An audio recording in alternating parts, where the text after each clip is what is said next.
Okay, good to get through the third scrimmage of the year. That's unusual for us. We usually go through two pretty intense live scrimmages a year. This was our third. Um, Looks like we got out of there relatively healthy again, which was really important. You feel like you're pushing it when you go with three live scrimmages, where you're getting thin at certain positions. And so we do have to look at that and alter some of the scrimmage today. We're getting certain position groups that I don't want to get into, specifics on that, but getting thin at a few spots, few positions. With injury and with COVID, everything is still manageable at this point in time.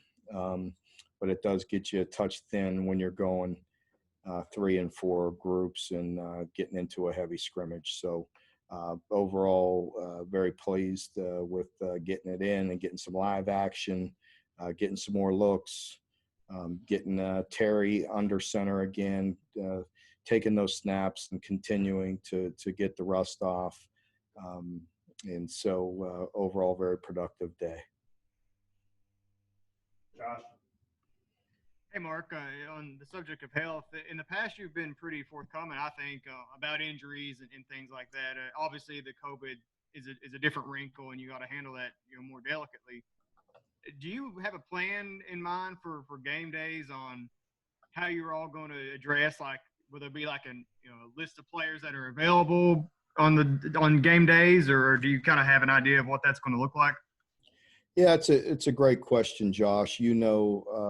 Me, you've been covering it for a while. I am pretty open about it, probably more open than a lot of coaches, because I feel like that information's getting out there anyway. If you got somebody that has a twisted ankle or something's walking around campus in a boot, y'all are going to get that info anyway. So, I don't get too bent out of shape about the competitive advantage, when it comes to, certain injuries. There's been times when I've had to keep it tight to the vest, and there's times when it's truly uncertain. So there's no reason for me to comment on it because you're uncertain whether that individual is going to be able to play or not. If he's clearly out, I've generally told you all that as soon as I know. With COVID, it is different. And to be totally honest with you, Josh, I gotta think through that a little bit more. We've been, the concentration has been on the players that we have, keeping them safe and continuing to get better each and every day. And Tony's right here, so at some point, I've got to discuss that and see, what I'm permitted to talk about. I know I'm not permitted to talk about any certain individual, but I have to think through that a little bit more, Josh. John Hale.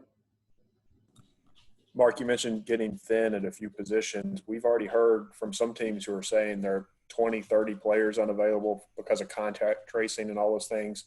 How have you all been managing that aspect of it so far? And has that been an issue for you? Not people who are necessarily infected, but just because of contact tracing. It is an issue. I wouldn't say it's been a major issue to us to this point. I did have to alter, portions of the scrimmage today because of that. But we still got a lot of good work in and got the players, the necessary work. So it definitely is different, and you're having to manage that. Jeff Drummond. Hey, Mark, I was curious about your opening statement about the three scrimmages getting thin and the intensity and that kind of thing. With Terry having not played in so long, is there any kind of concern about the need for him to take any kind of contact before that first game, or is that something that you try to keep him up? Yes and no. I think it's always like that with quarterbacks. As you know, We have some designed quarterback runs. There's been, limited times this year when I've put them live when it's on designed quarterback run, but not with Terry at this point. So I think that's a fair question. However, you have to think about it like a normal year.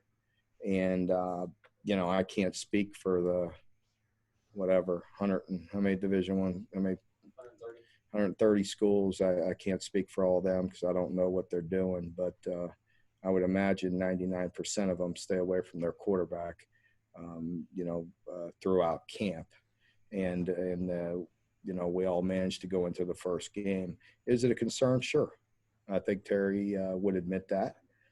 He hasn't taken a full hit in over a year. That's a concern. We'll try to put him in as many live situations as we can without injuring him. The reps that he's in there right now, I could tell you there's bodies coming all over the place. That's just the way we practice. And, defensively, we do have some decent experience. We have some good, talented defensive line. We put them under immense pressure every day, just in situational work. And then, we do blitz every day as well. And you have big bodies flying at him all over the place, and he has to make decisions. And, so he's feeling it. I could promise you that. And he's also pulling it down and running, just like he always has when he's comfortable, or when he feels the need to scramble, to either scramble by time and throw the ball down the field or to scramble for a first down. So, again, I'm trying to be quick on my whistle with that. But I've seen enough to where I'm comfortable with him. Is there some rust? I don't think there's any doubt. I think that comes with playing live football.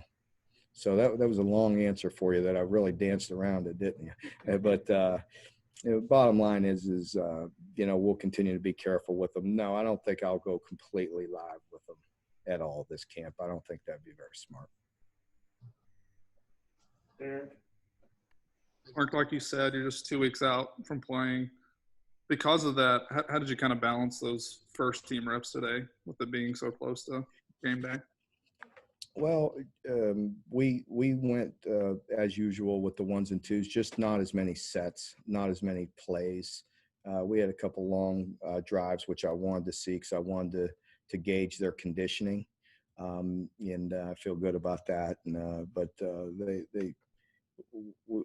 we altered it a touch, being that it was the third scrimmage. We maybe just probably got 25% less than a normal scrimmage with the ones. Nick? Mark, you get to watch a bunch of other teams over the next 2 or 3 weeks before you get to play. I know that Navy game we saw the negative impacts of not tackling before the game. What are some of the things that you're going to keep an eye on to try to head off at the pass before you take the field? Well, there's always, that uncertainty. I've answered that question before as far as the first game. Are you nervous? Are you, I think you're always a bit more anxious for that first game because, you have a pretty good idea what your team is, but you really don't know until you get out there and you play. And each season, each team has a new identity. And so there's things, but there's, you're looking at pre-snap penalties. There were some things that came up today that I need to address, and they've been popping up, throughout the week. Nothing we can't handle, but some great coaching points off of it today. But I think you look at pre-snap penalties, as I tell the team, and I've told you guys, and it's true. I mean, you can't beat anybody. You can't win a football game until you quit beating yourself. And, we've been, knock on wood, we've been good through the years at not beating ourselves. Now, don't start throwing darts. I know we've made our mistakes. Now, chill out. So I know we need to continue to offset issues and problems. But again, you can't win until you quit beating yourself. And pre-snap penalties, turnovers. I watched a great high school football game last night online, and penalties were an issue. I'm sorry, turnovers were an issue. So I think that the three scrimmages that we have, we're putting the ball in hands and making full tackles as clean as we can. As far as protecting the football and turnovers or fumbles, things of that nature. Also, the tackling, we're going live. We've gone 3 times completely live, and we thought we're pretty physical every day. So, we're getting as much, live tackling or simulated live tackling as much as possible to work on that. But those are things that pop up early. Miss pre-snap penalties, penalty turnovers, missed tackles, things of that nature. And so we've worked hard. We've had a lot of practice time, and hopefully that'll pay off for us. John Hale.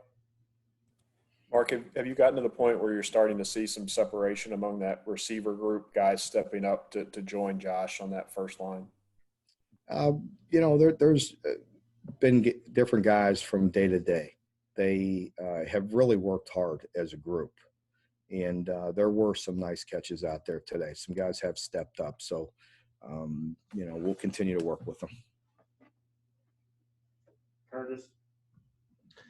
With the NFL starting this weekend, I was interested to hear how proud you were of Josh Allen, him being named a captain in just his second season. Does not surprise me, not a bit.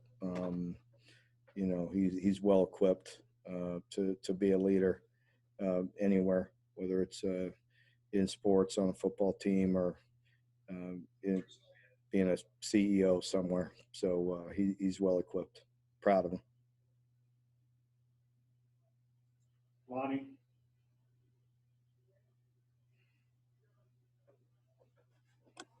Mark, I want to revisit subject you had early on about altering your practice sessions somewhat, and talk about the possibility of how some of your second teams are doing. Guys like Josh Jones and Jeremy Flax, and aside from that, Joey Galloway.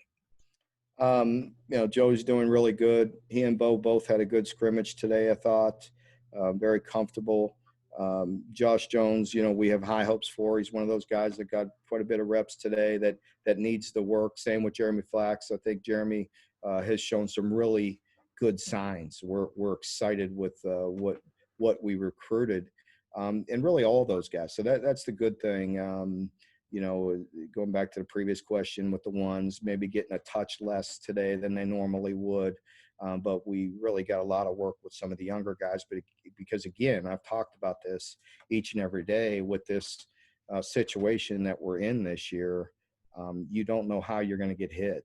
And so you need a lot of bodies ready to play. So we are working those guys. And just like any first-year offensive lineman, that's a tough position to play. But they're getting better, and Coach Slarm does a great job. So we'll continue to get guys ready to play. Follow up one more while I got your attention. Is that early on you alluded to the fact that Abule Fitzgerald was battling injuries. How is he coming along? Has he got healthy yet? He is. He's healthy. He's out there and getting better. Good. Thank you. All right, well, wrap up, Coach, with Josh. Are you finding that has it been tougher to keep guys, kind of quote unquote in the bubble during as schools kind of got going, or are you finding that to be similar to what it was like in the summer when you guys kind of had campus to yourself a little bit? Yeah, I don't think there's any denying that it's a challenge. I could only go and base what our team is doing based off the results that I'm getting, and we've been very good, percentage wise. We'd like to be perfect, but we're not. But as I just mentioned to them, continue to make the sacrifices that they've had. It's extremely important. We've worked very hard for a long time to get in this position. We have a great opportunity in front of us. And, I appreciate what they've done to this point, because our numbers are certainly lower than many. And we want to continue to work to try to get them at 0. But obviously they're making some sacrifices and doing some good things. Is it a challenge? Absolutely. These are young young men and young people that are in college, and they're exposed to a lot. But again, we all know this can happen to anybody. You can get it going to grabbing a coffee or grabbing some food, or going to the grocery store. So we just want to continue to be diligent and taking the steps necessary to keep us all safe. All right, guys. We'll have the players up here as Thank you. soon as we can.